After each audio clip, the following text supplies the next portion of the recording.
Oi pessoal, aqui é o professor Maxwell de História e hoje eu vou dar aula para o nono ano. E essa aula de hoje nós vamos falar sobre o populismo na América Latina. E vocês podem abrir o livro de vocês aí na página 235, certo? E acompanhar aí a nossa aula de hoje, tá? Nós vamos falar sobre o populismo na América Latina. Vamos falar de dois países especificamente. Vamos falar um pouco do México e vamos falar um pouco da Argentina. Não querendo dizer que aqui no Brasil também não houve governos populistas. Por exemplo, tem um deles que nós até estudamos sobre ele, que é o governo de Getúlio Vargas, por exemplo, foi um governo populista. Depois do Vargas veio Juscelino Kubitschek, veio João Goulart, antes de João Goulart veio também Jânio Quadros. Depois de anos vieram alguns governos populistas, podemos dizer aí que o governo do Lula é um governo populista, tá? O governo do PT. Então, quer dizer, esse tipo de governo, eles fazem o quê? Eles querem agradar a classe trabalhadora e ao mesmo tempo quer agradar os empresários e os sindicatos. Mas não esquecendo que eles, claro, que vão perseguir os seus opositores, tá? Principalmente nessa época aqui, que vai começar esses governos populares, principalmente depois da crise de 1929, tá? Que aconteceu nos Estados Unidos, que a gente também já estudou.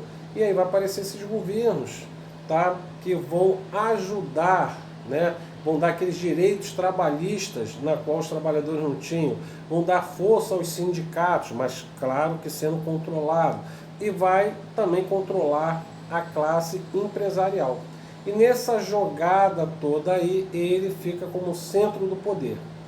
E quando tem algum risco ou alguém venha a fazer alguma coisa na qual falar do seu governo, ele acaba perseguindo os seus opositores, tá? Vamos lá, no México nós vamos ter aí Lázaro Cárdenas, tá? Ele vai de 1934 a 1940, tá? Ele, por exemplo, quando ele assume o poder no México, ele vai lançar o plano Cencenal. Esse plano, ele vai conseguir entrar, ou melhor, ele vai fazer uma participação do Estado na economia, tá? Uma coisa também que eu esqueci de falar, também do populismo, é o nacionalismo. Chega até situações nas quais vão fazer empresas nacionais, tá? Estatais, não que seja comunista, não que eles sejam uma coisa na linha comunista, não. Eles são países, são uma área capitalista, mas como aquela coisa do nacionalismo, por exemplo, eles vão criar aí, ó, como eu falei, jornada de 8 horas de trabalho, salário mínimo, mínimo de salário, tá? Ele também, Lázaro, também vai criar direito à greve, como eu falei, né, apoiando aí os sindicatos, tá? E ele vai nacionalizar, por exemplo, as estradas de ferros, as empresas de petróleo, tá? Vai também dar um valor à cultura mexicana. Então, tudo isso ele vai ficar super conhecido no México em seus governos, tá? Uma coisa também que ele vai fazer vai incentivar a industrialização do México, tá? E o fortalecimento do sistema bancário do país. Então, tudo isso que ele vai fazer no sentido populista e também no sentido de querer se manter no poder. Então, esse cidadão mexicano, esse camarada aí, ele vai se conseguir manter no poder por causa disso. Sempre não esquecendo, para lembrar vocês, governos populistas, eles sempre centralizam o poder e pregam o nacionalismo. Tem aquela coisa de nacionalizar algumas empresas, dá valor ao trabalhador, controla os sindicatos e manipula os empresários, tá? E os opositores são perseguidos. Essa é a base de qualquer governo populista, tá? E Lázaro Cárdenas não está longe disso.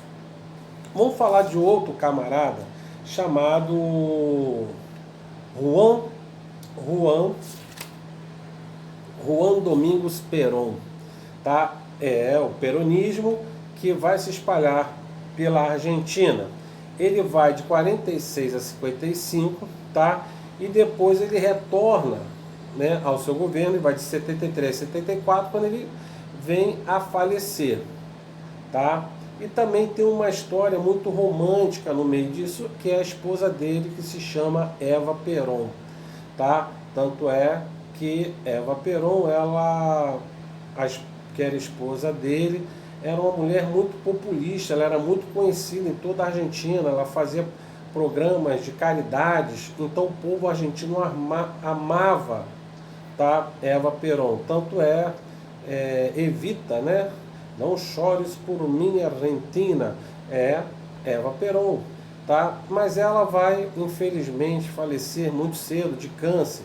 Ela vai ter um câncer na qual vai levar ela à morte, tá?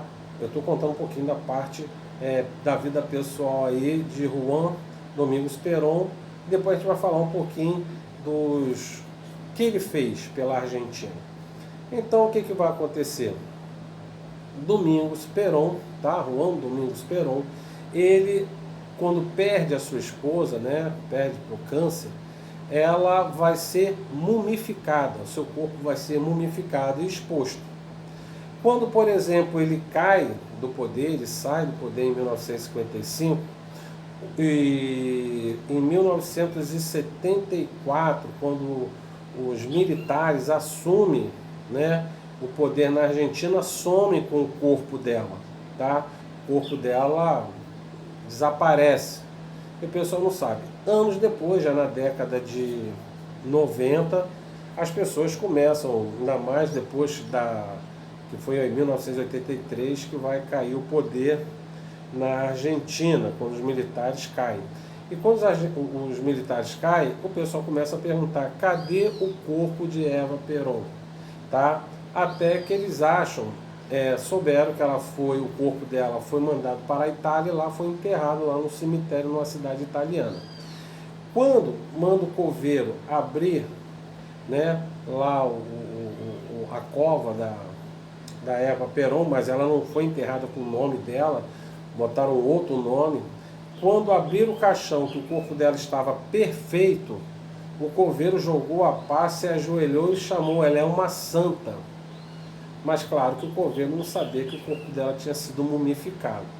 Voltou com o corpo dela para a Argentina e assim ela teve um enterro digno e homenageado. Claro que na época, quando ela morreu, ela foi muito homenageada, mas mais uma vez sendo homenageada e enterrada, certo, na Argentina.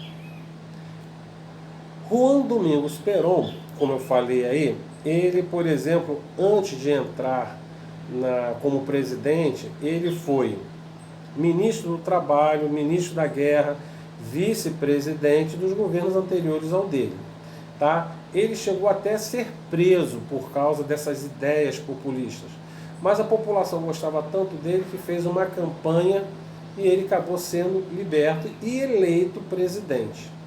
Tudo aquilo que eu falei do Lázaro Cárdenas, do México, certo?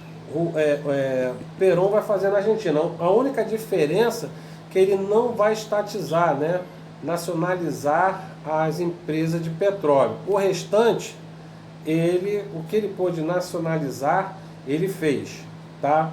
Uma coisa também, como eu falei, ele fez nas leis trabalhistas, 8 horas de trabalho, salário mínimo, tá? Começou a controlar os sindicatos e os empresários, tá? E claro, perseguiu seus opositores também, tá? Depois da morte de Eva Peron, tanto é que muitos diziam que Eva Peron, ela, se não tivesse acontecido esse negócio do câncer, muitos queriam que ela se lançasse candidata a presidente da Argentina, mas como ela morreu antes, não vê acontecer isso, tá? Depois de muito tempo, ele vai apoiar aí a Constituição, e na Constituição ele vai colocar lá a reeleição, que vai ser aprovado lá pelo Congresso da Argentina, tá? Mas com a morte da sua esposa, certo? A igreja, o exército não vai mais aturar a política praticada por Perón, e ele vai ser retirado do poder, tá? Porque também veio uma grande crise econômica que não atingiu só a Argentina, né, mas como sentido da América, tá? E o Perón também, esqueci que ele falou, ele na época que entrou, tá? Estava em plena, começando a Guerra Fria. Ele, por exemplo, vai adotar o sentido de não ter nenhum apoio nem dos Estados Unidos nem da União Soviética, tá? Ele vai botar ali aquele governo de terceiro mundo, né, que o pessoal fala, tá? Não vai seguir nem a linha capitalista estadunidense, nem a linha comunista da União Soviética, tá? Então, anos depois, tá, ele vai voltar candidato a presidente e vai ganhar as eleições, isso na década de 1970, e para ser mais preciso, em 73, ele vai ser eleito por causa dessa popularidade que ele tinha, tanto é que era chamado o peronismo. Então o que vai acontecer? Ele vai vir a infartar, ele vai infartar em 1974. Mas aí, incrível que pareça, quem é o vice dele é a esposa dele, que se chamava Isabelita Perón, tá? Isabelita Perón vai assumir no seu lugar, mas em 1976 ela vai ser destituída do seu poder e vai vir um golpe militar. Aí vai começar a ditadura na Argentina, tá? Então assim termina essas ideias aí do populismo no México e na Argentina. Como eu falei anteriormente, o Brasil teve, professor? Sim, teve sim. Teve o populismo também aqui no Brasil, como eu falei. Tivemos os governos de Getúlio Vargas, mais populista que Getúlio Vargas, eu acho que não existiu, tá? Depois veio Juscelino Kubitschek, depois Jânio Quadro, depois João Goulart. Depois que passa a era militar, vieram vários não, né?